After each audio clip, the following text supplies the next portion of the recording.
Hello everyone and welcome to another video. Now today we're comparing the cheapest new 50 series card with the cheapest 40 series card. This is the 5050 versus the 4060.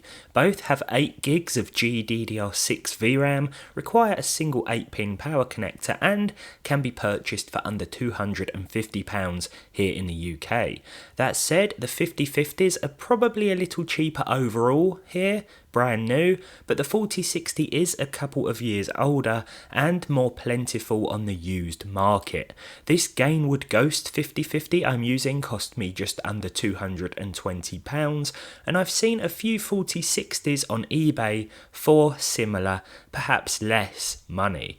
The 4060 also has a lower TDP, 115 watts, compared to the 5050's 130 watts. Let's see how these compare in a handful of side-by-side scenarios. I've stuck with native 1080p resolution for today's tests, which I think is best suited to both of these. I'm using an i9-14900K limited to 125 watts in the test bench for the sake of my air cooler, as well as 32 gigs of dual channel 6000 MHz DDR5 in order to get the most out of both GPUs. The 4060 is a PCIe Gen 4 card with 8 lanes, and the 5050 is a Gen 5 card with 8 lanes. Both of these will probably do worse in older systems, hence why we're using a mod machine to represent best case scenario. So let's start with Baldur's Gate 3.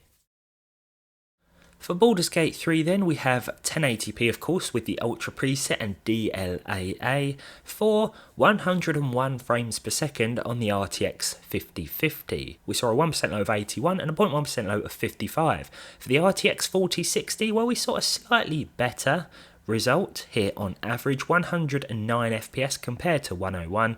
The percentile low was also slightly improved. We're looking at 82 compared to 81 with the 5050, and then the same can be said for the 0.1% figure as well, 56 compared to 55. So it's a similar result as far as those percentile lows are concerned, but the older 4060 pulls ahead on average by about 8 frames per second. So between sort of 5 and 10 FPS most of the time, especially in this busy city area. So it's a good start for the 4060, but let's continue and see if this is a theme that will be common throughout the entirety of this video. Next up, I tested Cyberpunk 2077 with the Ultra preset. Now I tested this with and without ray tracing. First of all, as you can see, we have the results without ray tracing enabled. This is just 1080p Ultra. In the previous 5050 benchmark video, I tested the high preset, which I think is better suited to both cards, to be honest, but we can still hit at least 60 FPS with Ultra. The 5050 hit 72 with a 1% low of 53 and a 0.1% low of 48. This was actually better than the 4060 this time around by about 6 frames per second. The 4060 hit just 66. I say just, but it was still a plus 60 FPS result. The 1% low was 50, so 3 less than with the 5050, and the 0.1% low was 47. Next up then, we have Cyberpunk yet again, this time with ray tracing. I chose the RT Ultra preset here, which probably isn't a good idea for either card. I'd actually recommend keeping ray tracing off with both of these unless you want to implement some sort of upscaling. And even then, you're probably going to want DLSS balanced mode in order to hit plus 60 FPS constantly with both of these. And if you want to use path tracing, then you're probably looking at ultra performance mode, which is something we tested with the 5050 in yesterday's short. Here, the 4060 pulls back ahead with 33 FPS on average, although the percentile lows were slightly worse, but within sort of margin of error territory here. For GTA 5 Enhanced, we have the Max RT preset with the RTGI and high-res RT reflections enabled, so ray-traced global illumination. The RTGI setting is one of the options that makes the biggest difference to the graphics here. Now with the 5050, we saw 66 FPS on average, a 1% low of 58, and a 0.1% low of 56, so plus 60 FPS average with the game at the highest settings here. And with the 4060, well, we saw about 5-6 frames per second more. The average here came back at 71, but again it was a pretty consistent experience. We're looking at 58 and 55 for the percentile lows, so almost identical to the RTX 5050, but of course the 4060 pulls ahead in terms of that average result.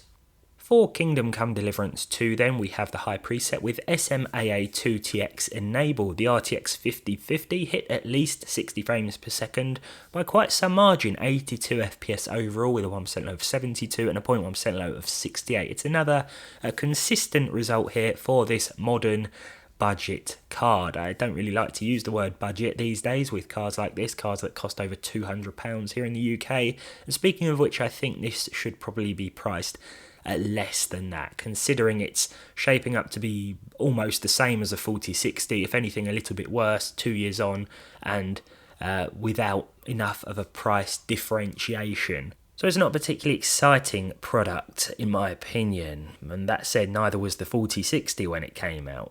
Anyway, we're looking at 86 FPS for the 4060, so 4 FPS more than the 5050, and we're looking at a better result for the percentile lows as well. 75 and 71 for the 4060 compared to 72 and 68 for the RTX 5050.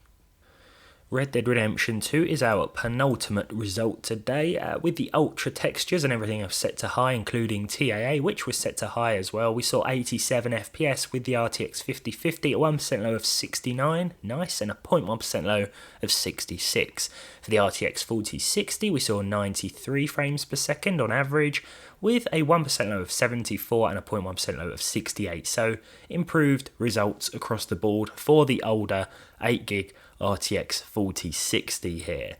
No surprises yet again really, but it's pretty close between these two cards most of the time, at least from the games I've tested today, though the 4060 is probably going to pull ahead more often than not, and in ray tracing scenarios that will be the case too. Speaking of which, we'll finalise with another ray tracing result. We have the Witcher 3 with the RT preset, not the RT Ultra preset, just RT here, along with TAAU. Now the Witcher 3 with ray tracing was problematic for both cards really. Neither card was able to hit 60 FPS. The results were quite close though, 47 for the 5050 and 48 for the 4060.